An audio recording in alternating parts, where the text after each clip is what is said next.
Hello, welcome to Citizens Forum. It is Wednesday, January the 31st. I'd like to start by thanking the volunteer crew and the Shaw staff that makes this program happen every couple of weeks. Our first guest is Alan Castles, and we're going to be talking about, I guess, the pharmaceutical industry. And you want to start off by talking about, I don't even know what they're called, patient... Yeah, so I'll tell you one of the things that's most noticeable in the last few months happening in BC is that you've got some very vocal patients who are demanding coverage for some new, very expensive, very high-tech drugs, pharmaceuticals. So these drugs might treat something like cystic fibrosis or other rare diseases, and the price tag is somewhere between $250,000 or $300,000 per patient per year. These are sort of blockbuster, out-of-this-world, expensive drugs. So what happens is that the companies, in order to make their case to government and to consumers, is that they get patients who are actually speaking for them. So you've got people who have the disease who are going forth and sort of saying to the government, if you don't pay for this drug, my life is going to be in jeopardy.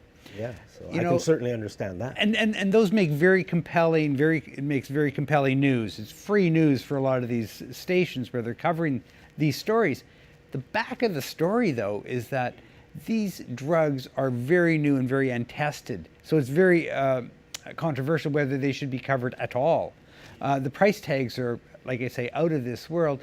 And the target of this kind of lobbying effort is typically the provincial government or health officials. The health minister, Adrian Dix, for example, is being lobbied by these patients, these mothers who are saying, I need this drug for the life of my child. So I sat back and looked at those drugs and said, really, is that true? Are those actual life-saving drugs? Well, when you look at the evidence, the clinical research, the studies, you realize these drugs aren't life-saving at all. In fact, there are independent organizations in Canada and other countries have said to governments, don't pay for them or be very restrictive on how you pay for them because the evidence isn't there. The drugs actually might be more harmful. And so you've got this strange situation where the public is perceiving the government as being stingy and not paying for these drugs when in fact the government's following good scientific advice for a change. And where does the public get the thought that the government is being stingy? Because they're focusing on the stories of these individual patients. Who is focusing on that? The media, for example, the radio and the TV and the print stories that are focusing on these patient narratives. For example, there's a student at UVic who was on this drug for cystic fibrosis, a brand new drug. Again, the price tag was around $250,000 a year. And you think she made a very compelling case in the media saying, without this drug, my life is going to be, harmed. And you look at the study, though, of the drug and you say, well, that actually isn't true. Some people might have some marginal benefit, but there are a whole range of other treatments that are a lot, perhaps, more effective and cheaper. The question I always have is when you hear these narratives, why are they going after the government instead of going after the drug company and saying, how can you justify charging $250,000 or $750,000 for a drug? How can you justify that kind of price? And so what we know is happening at some level is the manufacturers are actually using these patients to be their lobbyists. And you certainly can't fault the patients. You can't fault the patients. Because they, of course, believe and trust, and who can blame them? Yeah, exactly. So they may believe... cannot really be believed or trusted, based on the record. Well, when you realize how much money is at stake, if the government decides to cover a drug, that can be a decision that's worth tens of millions of dollars, right, to the company. The government has to make those decisions very carefully, and that's why they rely on scientific experts like people at the Therapeutics Initiative at UBC and other groups in the country. And you have to listen to those experts because they're speaking for independent science, not for the wishes of the manufacturers. Yeah, absolutely. So, we just had the Christy Clark government and the Gordon Campbell government for many, many, many years. Yes. Did they listen to the experts in what was going on with our... Yeah, I think at some level, the decisions made at the health ministry are health decisions. They shouldn't be political decisions. And what's happening with these drugs is they are making these the drug coverage decisions political decisions. At the same time, I was just doing this afternoon, studying the lobbyist registry. So there's a lobbyist registry in British Columbia where the people who are lobbying the government for whatever have to register their activities. And each month there might be a dozen different lobbyists from pharmaceutical companies who are going and talking to the Minister of Health and the other MLAs, convincing them that they need to be spending money on these new drugs or new vaccines. I don't want our elected representatives getting their information about drugs from lobbyists. They should be getting it from independent groups. They should be getting it from independent scientists. So we now have a new government. Yeah. Is that what they're going to be doing? Well, it's hard to say. It's probably too early to say what they're going to do. I think that certainly the bulk of donations that were going to political candidates in the last election, most of that went to the Liberals. It didn't go to the NDP. Though now that we've got the NDP in government, there's certainly much more attention being paid on the government from the manufacturers and the lobbyists. Because if you're making decisions for the health system, and you've got a company that you have to sell a drug, you have to convince the government the drug is of value. Hence, you invest hundreds of thousands of dollars in lobbyists to do so. I just want to, there was something else you wanted to talk about. I just thought of something though. Do you know anything about the court case that's going on, that may be going on now in Vancouver, Cambie Surgeries versus... Yeah, you've asked me about this before, Yeah. Jack. And I know a little bit about it, but I'm not an expert on that. Is it taking place now? I think it's mired in all kinds of legal arguments back and forth. Just to say what it is, correct me if I'm wrong, but Cambie Surgeries, a small private hospital in Vancouver, is suing the government of British Columbia, basically saying, in BC Supreme Court, basically saying that our healthcare system is so bad that it should be ruled unconstitutional. I think that's what they're asking. Yeah. And that case is going on. Nobody knows anything about it. Yeah, and I think that the crux of the case is that those private clinics are double billing.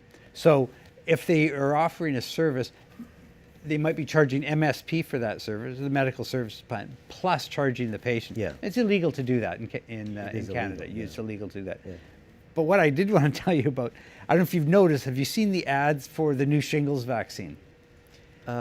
Yes. So but I don't even know if they're Canadian or American. So do you know what? So let me explain. Shingles is a very painful rash that you can get that can last for several weeks. It can be quite painful and quite nasty, and I had it once and it was fairly mild, so it can definitely go through the and range. it affects older people more than younger people.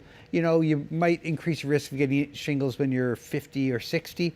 So there was just a very large trial that was finished about a vaccine for shingles. So this vaccine, it's a 2-shot dose, and the company that's selling the vaccine is also busy lobbying the government to cover it. It's a very expensive vaccine, and you might say, well, what's wrong with that? If it's an effective vaccine, why shouldn't we cover this vaccine for older adults? Well, when I looked at the clinical trials of that product, I said to myself, first of all, they enrolled 14,000 people in a study. And if you're ever reading about clinical trials, if they're enrolling that many people, it's because the effectiveness of the treatment is very small, or the likelihood of getting the disease in question is very small. So you might say out of 14,000 people, 7,000 of them get the vaccine, 7,000 get the placebo, and then they follow them for 3 years. So how many people do you think got shingles in those 3 years? These are people between over 50. There's another arm. Out of 7,000? Out of 7,000 people. I would say 500. Yeah, it's a lot less than that. For placebo, it's about 1% per year. So 70 people perhaps per year. So if you took the vaccine, it was a bit better. It was about maybe 0.1%, right? So the difference overall in the 3 years was about 3%, which is to say that 97% of the people that got the vaccine had no effect. You influenced about 3% of the population. And another way that we look at that is that we use this thing called numbers needed to vaccinate. So the company or the physicians would have to vaccinate 35 people to prevent one case of the shingles. You say, well, is that good or bad? It's being marketed as a game-changing vaccine. It's Are there side effects of the? Yes. There's always side effects. There's already side effects, and in this case, the vaccine is very potent, and so it causes quite a extreme pain in the arm when you get the shot, more so than perhaps your average vaccine. You shouldn't avoid a vaccine just because of potential harm in your arm. I mean, the pain will go away. What you want to look at is how effective is it, and in my opinion, and looking at the evidence, is that most people aren't going to get shingles. So if the rate of shingles is very low, you can only lower it a little bit with a vaccine.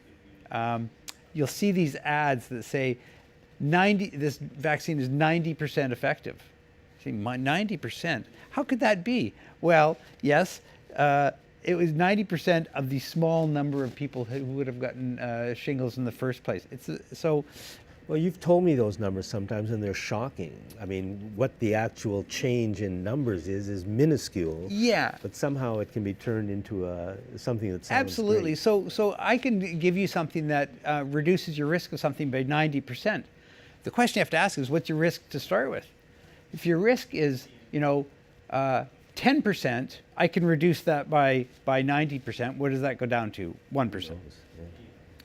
Or if your risk in this case to start with is 1% per year, I can reduce that by 90%. And if vaccines were completely safe, then we should all take them. And if they were completely free. They're not. And free, yeah. And in this case, the two-shot vaccine that we're talking about, this new shingles vaccine, costs about $300. And yet the governments are not paying for it. And of course, they're being lobbied by the manufacturer, by patient groups to pay for the vaccine. It would cost tens of millions of dollars to pay for that vaccine in British Columbia. So you might say, well, is it worth it? Is it worth paying tens of millions of dollars? Well, the reality is very few people actually get the shingles. So it's a very, very low value use of millions of dollars of health spending. Yeah. Yeah. So in the broader sense, I mean, you've come on the show for years and talked about problems within the drug industry, but things don't change except to stay the same. Let me tell you how things are changing a little bit, and that is that what's really important when anyone's making any decision about a drug or a vaccine is you get independent information. You get information that is valid, scientific, and not tainted by the manufacturer. Luckily, we do have some sources like that kind of information in BC and in Canada, and so people need to know who's giving them the information, and if it's coming from the manufacturer, they have to treat it with a high degree of skepticism. Let's take the flu vaccine. What does that independent research say about flu vaccine? Yeah, again, the flu vaccine shows that it's very marginal in terms of its effect, and most people don't get the flu. People get viruses. People have flu-like symptoms. A lot of times, it's actually not the flu. Yeah, I just heard that. They're saying there's this big flu epidemic, but they said when you actually test people to see who's actually got the flu, it's very few. People are sick for a variety of reasons. Yeah. So yeah. Well, good luck to us all. The healthcare system certainly needs a lot of fixing up, in spite of all the great people who work there. It needs help. Thank you, Alan. Thank you. And thank you for watching this segment of Citizens Forum.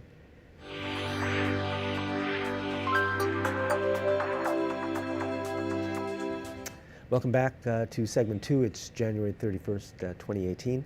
Our guest in this segment is John Farquharson, and we're going to be talking about local issues, starting with the Blue Bridge. The new Blue Bridge. I don't know if have you been down there to look at the rings? Came close and took a look. Okay, and did the bolt-on plates that... I wasn't that close. Maybe you should... You don't have to be very close. Okay, maybe you should just explain to people what the bolt-on plates are. Well, the rings are the signature feature of this bridge. For those who were around when it went to a referendum to fund it, right? Because they had to borrow to build the bridge. And the picture of the bridge that was voted on is quite a sleek-looking thing. It had the, like I say, the signature feature, which was the rings, and you were going to be able to walk through the rings. But as the rings bridge. were also the most important part for lifting the bridge. I mean, Yeah, these are. that's the piece, right? This is the It's the heart of the bridge. It's the heart of the bridge. It's the signature feature of the bridge. If the rings don't work, then all you're left with is a big, long And what we're expanse talking of- about here is a little bit of open heart surgery that just took Well, place. I mean, again, the bridge that was pictured, the bridge that we voted on in terms of the referendum, it was really quite, eye-catching. And this one has been changed in a number of ways. And most recently, there are two big, large bolt-on plates that had to be added on in the shipyard after they had come over from being fabricated in China, because the structural design, well, we'll get into that in a second, but anyways, they had to be bolted on. The bridge was not deemed to be able to, I guess, carry the necessary load, so they had to reinforce both rings at a very, very, at a And critical again, point. these rings are the heart of the lifting mechanism, I think. As I understand it, and aesthetically, they are, like I say, a signature feature. And now you look up and you don't see this really smooth steel. You see angular steel, and then you immediately look at these two big plates that have been. I would just like glommed to on say two afterwards. things. First, this started off as a $8.9 million repair. And our city council and this city's media took us from 8.9 million, which they pushed aside as if it never existed, and they told us that it was, when it was around 50 or 60 million, that it was going to cost more to fix the old bridge than it was to build a new bridge. When the original estimate to fix the old bridge was I think it was $8.9 million. Now we're at 120 or something probably. The whole thing is just like a crime against the people of this city. I know I get carried away, I apologize. What particularly caught me about this issue, or this issue of plates, was that Focus magazine has been on this issue for a long period of time, and then David Brodlin wrote a piece in the print edition of last November, December. Came out January 1st, January 2nd, right? And it was about these plates that had been, added on, because when the rings went into place, I guess early December, Brodlin was down there checking it out, saw these plates, said, "What's up?" Did a lot of research and published this article, like I say, in the print edition. And then the mayor, Lisa Helps,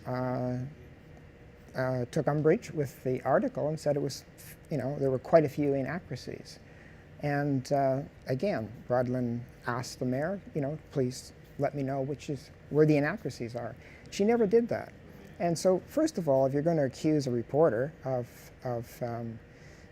of inaccuracies, you really should be able to offer up at least a few examples so that he or she can, correct them and apologize, or I mean, no, seriously. Correct them. Yeah. Well, but that's the way it's done. Yes, You accuse the New York Times of factual inaccuracies. They check it out, and if they've made a boo-boo, they come forward and say, "Sorry, we've corrected it. Our apologies." Right? We do our best not to yes do that. and no. Okay, I don't want to go down that road. I'm the New York Times, but it was the so there was that part. But what particularly caught my attention was that number one, the mayor didn't come forward with offering up these inaccuracies.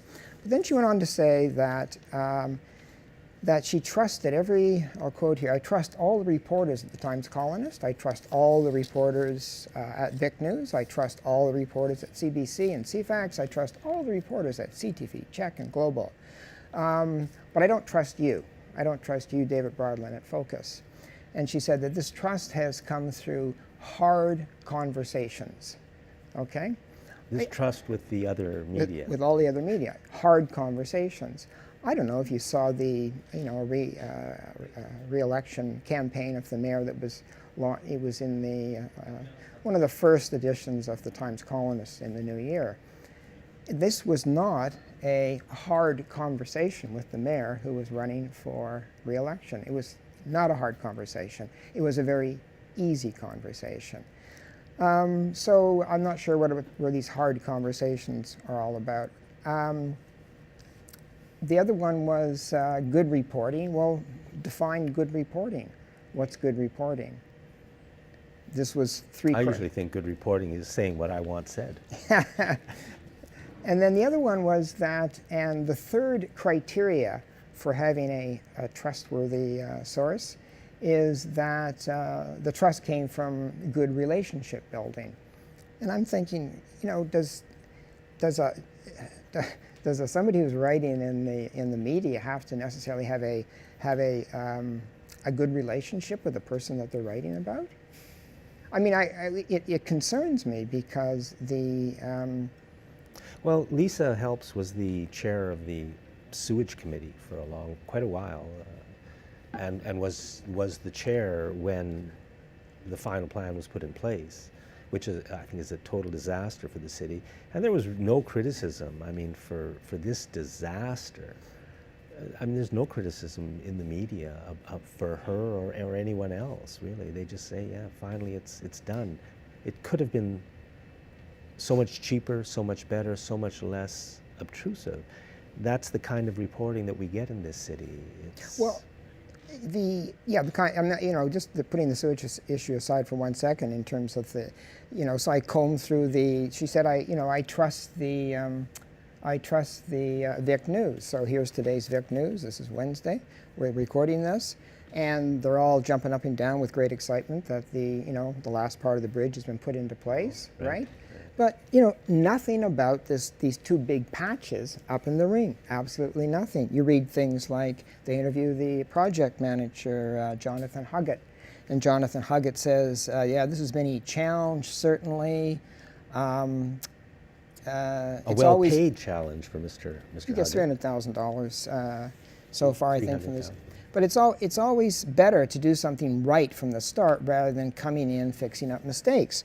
Well, you know, right above his head was this huge mistake. So, like, why don't we talk about that? You know, what went wrong there? And he also said that there's no sense looking backward and worrying about what should have been done in the past. And, you know, like, I'm a taxpayer. I think we should be looking back to learn from the past, and as we go forward, not to make the same mistakes again. It is so if you're going to trust the most fundamentally important thing, really. Yeah. So if you're going to trust news sources that don't bring to the attention of the public some possible mistakes that were made, well, you know, the reporting in the TC about the bridge since, you know, these patches were discovered has been like public service announcements. The bridge will be closed on Saturday because they're going to do something about it. I mean, put it in the public service announcement section of the newspaper. Don't put it on the front page because it isn't a news. There's no analysis. There's no insight. Don't put it on the front page of the newspaper. I would certainly say that the people of this city not only deserve but absolutely need a better media than we have in this city, because we're just being, I mean, had the media told us the truth about which the media? Blue But Bridge, there's, you know. CFAX is the one I listen to the most. Okay. Had they told us the truth, had they told people the truth, which they knew because the city knew it, they knew it, about the Blue Bridge from the beginning, we never would have had this disaster because people did not know when we were voting in that referendum that the real cost of a fix was less than $9 million. We were told by the media and our political leadership and the city's bureaucrats who we pay, we were told something completely different. We were told it was going to be more expensive to fix the old bridge than it was to build a new bridge. And here we are now, over $100 million. Jack, as the project director says, there's no sense looking backward and worrying about what should have been done in the past. Okay? I know, Jack, let it go. Okay? Let's just look forward here. And in terms of so my fix for this would be, not fix, where the mayor went with respect to her tirade against David Broadley, she went to Facebook, right? I don't do Facebook. I don't have time for Facebook and social media. So something like this, right? These two big patches on the signature feature of the bridge. It's not a Facebook issue, right? Where it should be is in the frequently asked questions on the City of Victoria's news site. So, like, okay, why is the bridge Why is the bridge about twice as much as we voted for in the referendum? Why is the gap where the boats go through narrower than what we voted on? Why can't we walk through the rings when the bridge is going up and down as promised in the one that we voted on? Why is there angular steel? Not, and again, the picture of the one we voted on was really sexy, smooth, stainless steel thing. It was a piece of art, right? Why is it no longer a piece of art? It looks like something from Woolco with patches on it, right? Those should be frequently asked questions, and they should be on the City of Victoria news site. They're not, it's not John, you are absolutely right. And the fact that they aren't there, I mean, shows how pathetic things are. No?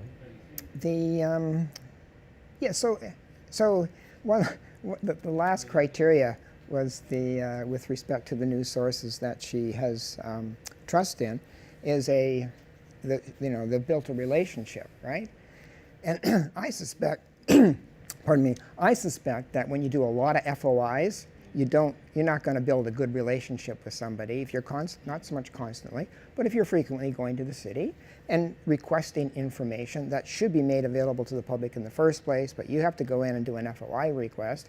If you do a lot of those, I would imagine you're going to make, some politicians cranky. And that's what Focus Magazine does. They do FOIs. I would love to see a comparison between how many FOIs the Victoria News does, the TC does, all of these other trusted sources. How many FOI requests do they do a year on, contentious issues down at City Hall compared to what Focus does? And you got to keep in mind the difference in the resources that are available to Victoria News or the resources that are available to the TC.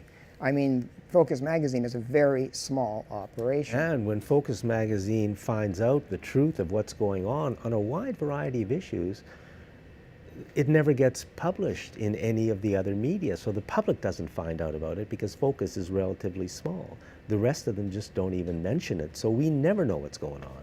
But we could if all of the information about why the bridge that we voted on is so different from the bridge that we're getting. If all of that information was put up onto the City of Victoria website, then people could go down and they could look at it. And okay, 2 quick questions. Yeah. Number 1, is the bridge going to work for more than one day or more than 6 months or a year? I have no idea. I mean, fingers crossed. I really hope it does, because I don't want to spend any more or anybody else's tax dollars to fix the damn thing. And secondly, is it worth noting that the old bridge, which is still there, can carry rail into the city, which is a tremendous asset. I don't know if we really want to lose that. Yeah, I personally don't think we should have lost that, but we did. And whether it's salvageable at this particular point in time, I have no idea. But it's a real loss. We're out of time. Thank you very much, John. Thank you, Jack. Thanks for watching this segment of Citizens Point.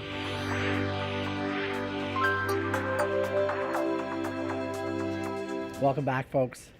We have 2.5 million coffee cups are thrown away each week in Vancouver alone. 2.5 million coffee cups. 3 billion plastic bags are used annually in Canada and thrown away. 500 million plastic straws are used in the United States daily. And 2.5 million plastic bottles are used every hour in the United States. So we got a problem with plastic. We don't know what to do, and we're always looking at ways to recycle our soft plastics. And who I have with me today are 2 people that doing exactly that, have looked at this problem and have devised all sorts of great ideas on how to recycle our soft plastics. So welcome to the show, Maria Santama. Maria holds the Soft Plastic Depot every month up in Brentwood Bay. And also I have Jose Simas, yes. who is with the Pacific Mobile Depot. And Pacific Mobile Depot is a company that helps communities to arrange recycling depots and helps for the distribution and the uses of the materials. So welcome to the show, folks.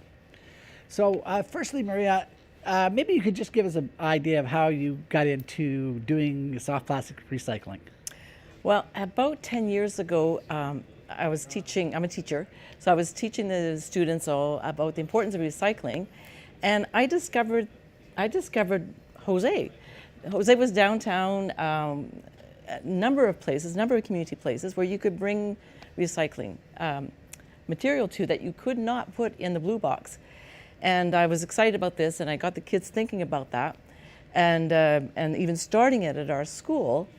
But it was very inconvenient to go downtown because I teach in Saanich, in North Saanich. I was teaching at the time. It was so inconvenient. So I asked Jose, why don't you start in Central Saanich?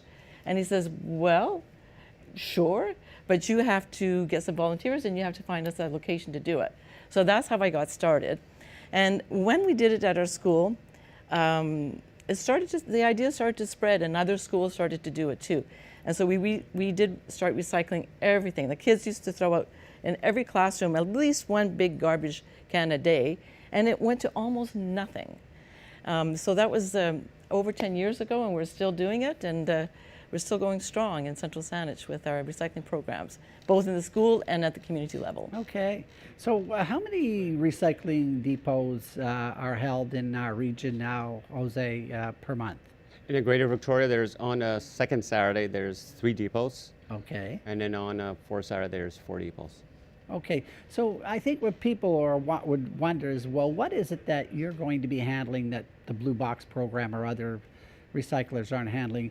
What are the major products do you see that people are bringing to be recycled? Well, I brought some items. Oh, excellent. Let's look at it. Being a teacher, I always have to have, I don't know, like my Okay. little show and tell. So this is something that I think the Blue Box is taking now, is it? I believe so, but every municipality is different. Yeah, Of course. So right. But for a long time, nobody No one was nobody taking it. was touching this. Absolutely Okay. not, because it's difficult because of the hard plastics and various kinds of material. But these Okay. guys take it. Anything that's got foil on it, and lots of things have foil on it. The coffee bags and chocolate bars. So or- there's paper on one side and foil on the it other. could be that way, or Yeah. it could be, plasticky on one side. Anything, if it's got foil, they take it. They take odd plastics, like toothpaste tubes, and so we cut it and Clean it up. yeah. Actually, if you do it like this, you're going to buy a lot less toothpaste because you tend to use it all up. Actually, that's a good way of doing Yeah. it. Yeah.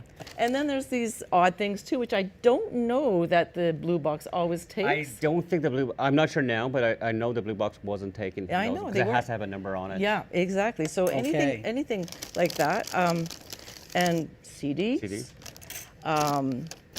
and crinkly. So you can hear the crinkle, right? Crinkly plastics, and then the dreaded straws. Are you still taking straws? still taking straws, yeah. Straws, really. They're like you said. How many straws? Like a ridiculous amount of straws that we use every single day. 500 million plastic straws are used daily. And you know where quite a bit. this ends up. This stuff ends up. That ends up in the stomachs of creatures in the sea.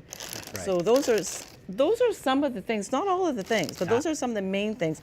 And even foam. You take Yeah. foam as We well. do take foam, Yeah. yes. And That one there is the John Horgan all right. That's symbol. well. That's good for recycling. You're going off topic there, Walt. Is it? Okay, so those are some of the things that they take. And they also take electronics and many Electronics and others. There's all enough- that good stuff. Yeah, and styrofoam. And Styrofoam, we take styrofoam, Tetra Paks, gable tops, all sorts of stuff that we accept How at our about depot. technology like cell phones or other? We do take it. We do also take it. And of Yeah. course, everything that comes into our depot, there's a charge for it. People pay us. Yes. And then of all the money that comes into our depot, whoever's helping us host, helping us out in the recycling and all that, we give 20% back to that community. Well, that's another unique thing about the program, and maybe you could address that, Maria, where how is it set up and how you guys are. well, like Jose said, we have volunteers, and many of my volunteers are teachers or retired teachers, but we have quite a nice group there that comes every month. And the 20% that we get to keep, I actually give it back to the schools who are doing environmental projects. So it Yeah. all comes Yeah. around. Yes. And Yeah. everybody benefits from the effort. So, do you also go to the Lower Mainland? We do, yes. Yeah, yeah. So we are in the Lower Mainland on the third Saturday of the month. So Right. we have 3 depots in Metro Vancouver. So, and then of course, we also do pickups in Vancouver also. Yeah. So with the soft plastic specifically, because that's what we see at the depots, you see mostly big bags of flexible soft plastic like bread bags and shopping bags and all that. And how do you handle that material? Do you take it to your the people that handle it in the bag, or do you compress it, or what do you do with it? So first of all, people bring it to our depots. So Yeah. if we're just talking about depots, so people bring it to our depots. Our volunteers help sort the material, because a lot of times people bring it and it's mixed up with hard, mixed up with foil. So Yeah. they put it all into bags. So when the bag is full, we tie it up, put it inside the truck, bring it back to our depot, which then in return we bale it, make bales. Right. And then after that, then when we have enough material to be sent off, Yeah. then we call on a truck, we fill the truck up, Yeah. and then goes into a company in Vancouver, and then from there, the company in Vancouver tries to find a buyer for the product. And that buyer will be somebody that's going to remanufacture and reuse that product. Exactly, yes. So what would happen, for instance, if I brought an old TV set into you? Where would that go? So what we do, because anyone can bring it to their bottle depot, Yeah. and it's free because they're part of their recycling program there. Right. The only reason it's not free for us is because we got to transport it and all that. Yeah. So eventually it will go back to like the bottle depots into Right. that program, which will get recycled properly. Yeah.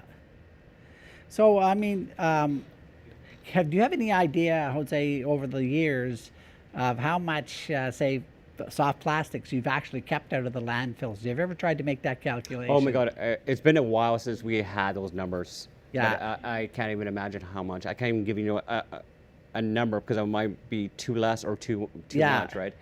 Like over the years, we've been in business for 18 years. Yeah. And so over that period of time, we've gotten rid of a lot. It'd be hundreds of product. tons of plastic. Yeah, exactly. Without And exaggeration. so, and which is good, because we're not putting it in a landfill, which is the last thing we want is to put it in our landfill. Yeah. And of course, if you're going to have soft plastic, and if that's where you have to kind of do something with that soft plastic. Yeah. Instead of making it worse and putting it in the landfill, so it gets recycled into other products. So do you know, perhaps you can give me your opinion too, Maria, like how long does it take if these products go into landfills? What happens in the ground? Do you have an idea of how long it takes to break down the plastic, or?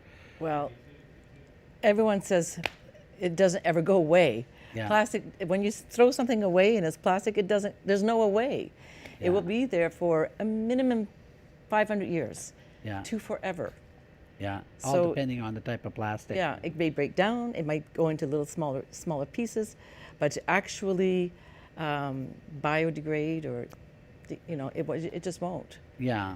Yeah, I mean, 500 is probably who knows? We haven't had it for 500 years yet. We don't know yet. Yeah, we see like with the city of Victoria, I think are now talking about perhaps banning plastic bags. Now, do you think that that's a good initiative for them to take, and other municipalities should follow that example?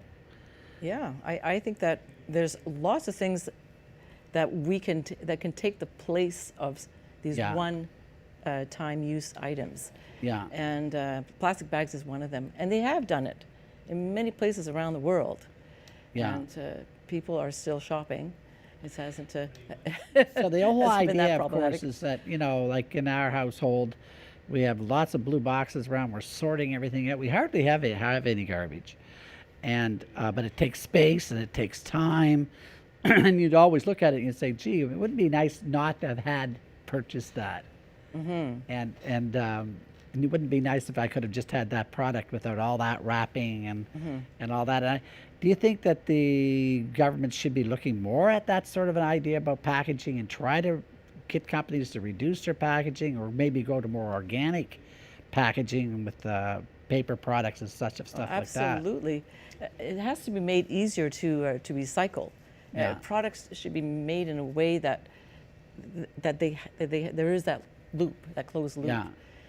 So just to be sure then, now if people want to find out more about Pacific Mobile Depot, where are they going to go?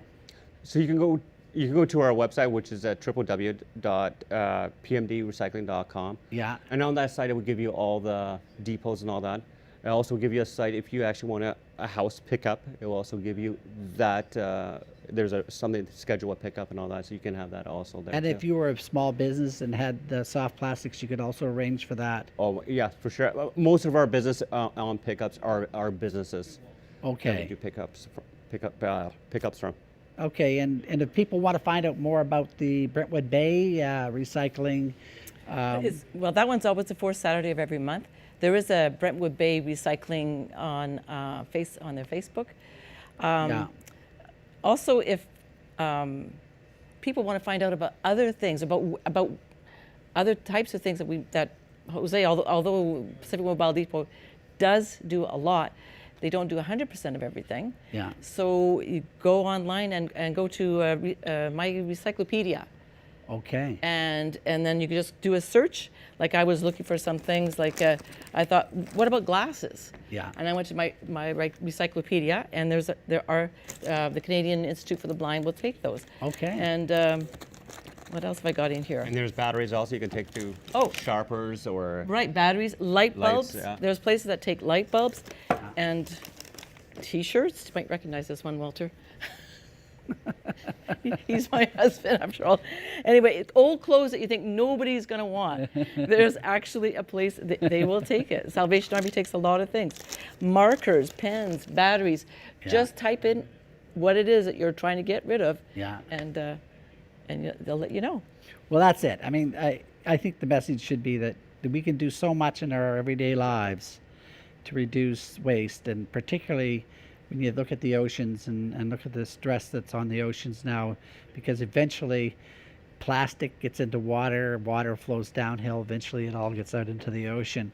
And these are the great suggestions, and I think the Pacific Mobile Depot has really been providing a fantastic service for the community all these years, and I want to thank you for doing that. I also would like to add, I want to thank the volunteers for helping us out, because we couldn't do without the volunteers.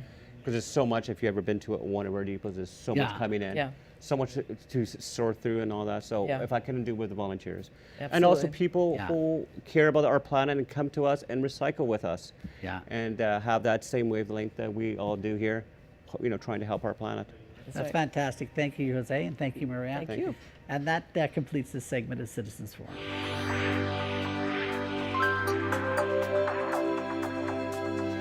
Welcome to the Jack and Walt Show. And as we always do, we talk about the current events and things of interest that have happened over the last couple of weeks. So what's on your mind today, Jack? Well, you and I both went to the Site C Summit that took place last weekend, the 26th and 27th of January. It was a very, very well organized affair. I mean, speakers came in from all over the province, really. Hundreds of people were there. It ran on time and on schedule. It was a great undertaking. But the question, I missed the end, so I don't know quite how it ended, but to me, what is going to come out of it? Is something going to come out of it? The Site C Summit, for those who don't know, and there was really nothing in the media about it, not surprisingly, was a meeting of people who have been working on this issue mainly for a long time, and were absolutely, in most cases, shocked at what John Horgan and Lana Popham and George Heyman and the rest of them did when they decided to carry on with Site C. And what came clear from the point of view of the experts that were there, because we spoke to experts who were there, was that, I mean, I would say the NDP campaigned for years against Site C. But in the election, they just said that they would send it to the BC Utilities Commission to have a look at it. Everybody said there was nothing in the BC Utilities Commission, nothing that would persuade you to move ahead. And in fact, the BC Utilities Commission basically said, yeah, it's not a good idea, we can do a lot better. So given that ammunition, the NDP could very easily and correctly carried on with what they had always said they wanted to do, which was stop Site C. Instead, they changed their mind. And the people I talked to, there's how I feel about it is I wasn't that surprised because, in my opinion, both parties, and in fact all the political parties in Canada, are controlled by corporate Canada or some forces up there, the 1% of the 1%, and they all do what they're told. That's how I see it. And of course, I didn't feel like that 20 years ago, but that's how I feel now. So there's a mix of that kind of opinion, which is in the minority, and those who feel that the provincial bureaucrats got together and they convinced John Horgan and the NDP that it was a mistake to stop it, and the Horgan and the rest of them chose to accept, the wrong expert's opinion and move ahead.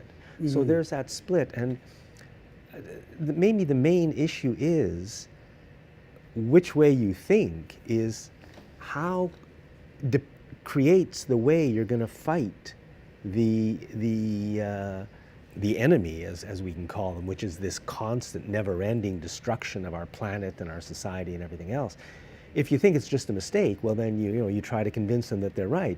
But if you think that the whole process is deliberately corrupt, then you know that trying to convince them isn't going to do you any good because they don't care. They work for somebody else.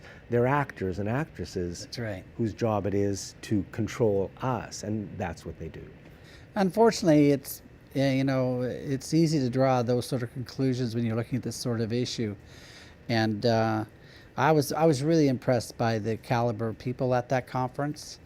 They're the great citizens of this province, very caring people, all looking for ways to make this province better, and they're raking over the coals and trying to figure out what happened in the Site C dam decision.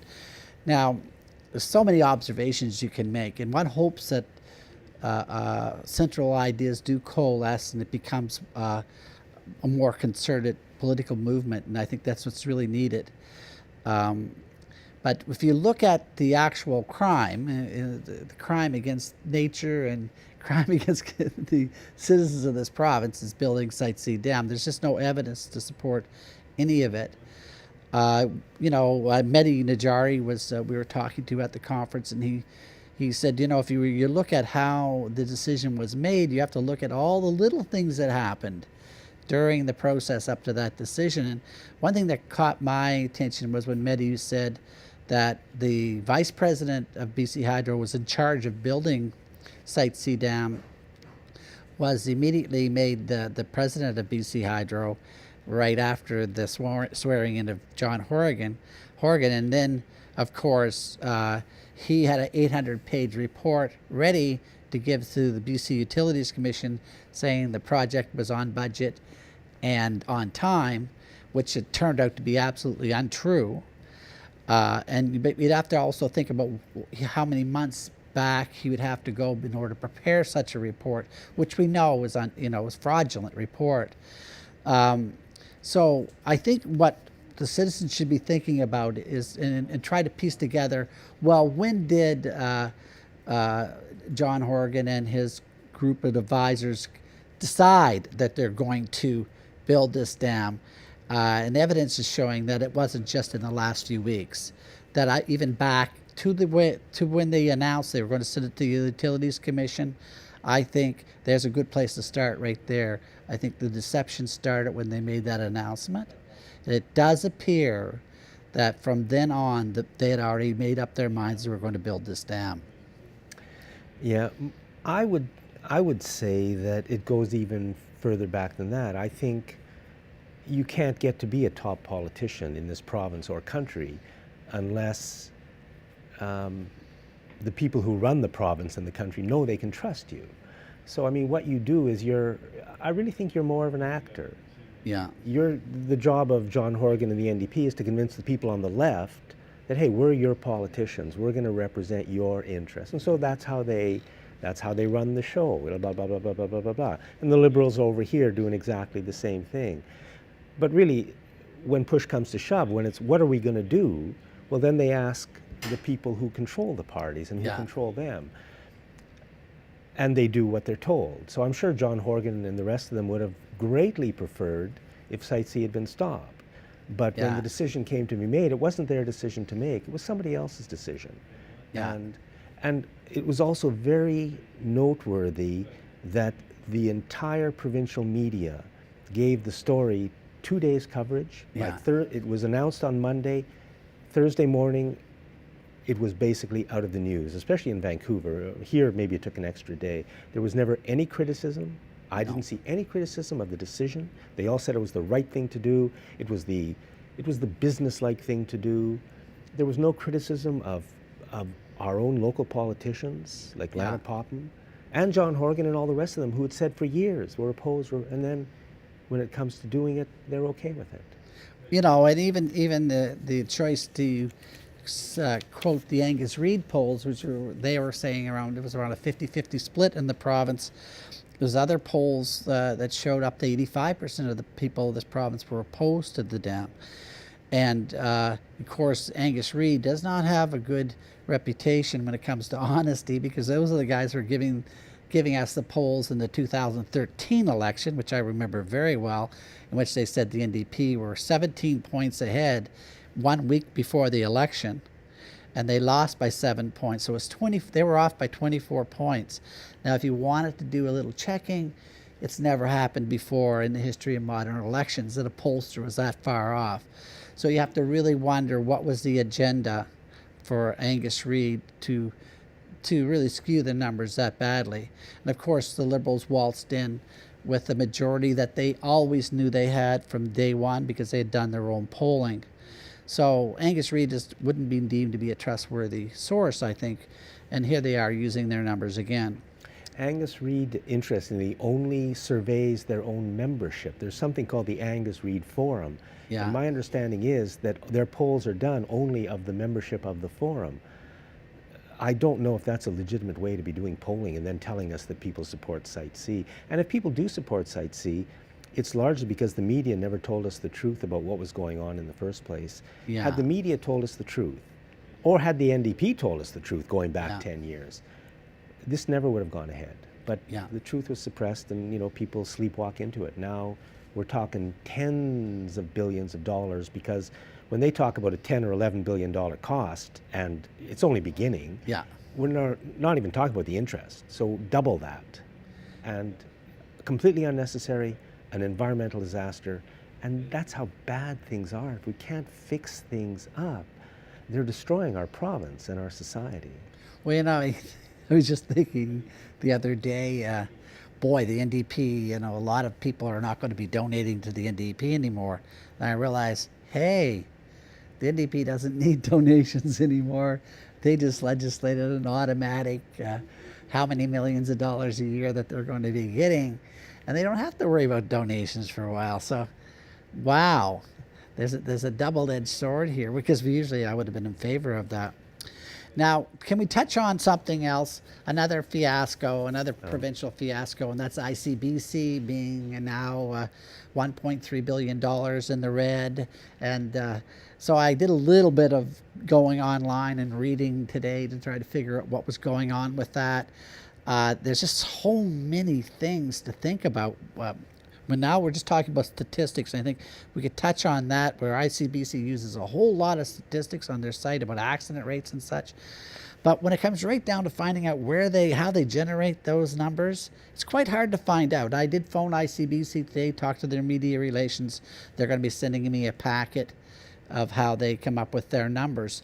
Now they're saying around 80 people a year get killed on the hot roads due to distracted driving, the cell phone drivers and all that. Now, someone else went and did a access to information request with the BC Coroner's Office, and they found out between 2008 and 2014 there was only like 12 people that were killed on the highways due to using cell phones that was registered and bona fide statistically that they had been using cell phones. And I put that to the ICBC people, and they said, no, they don't have it done right, and we know how to calculate this. So this is one of the hugest problems we have, is to find out what are the real facts and how are they generated. Same thing like with the Angus Reid. How do they really find out what's support and what isn't support? And what we're finding now is so often these numbers are being written up by public relations firms that decide we want to have a campaign for distracted driving perhaps, and all of a sudden we have a lot of people on the roads getting injured. Now, the only couple other things I should mention is that, in 2010, the Liberal government changed the laws in British Columbia, which allowed them to take money out of ICBC if they had a lot of money sitting in the bank, which they have been doing, and they've taken out about $2.2 billion since 2010. And it just seems to be interesting. That's how much they're short right now. But they're claiming that that isn't why they're short of money, that crash rates are up and all other things are up. But if you really look at it, they're a monopoly. Insurance is a very lucrative business. How do you lose money in this business, Jack? It seems almost impossible to do.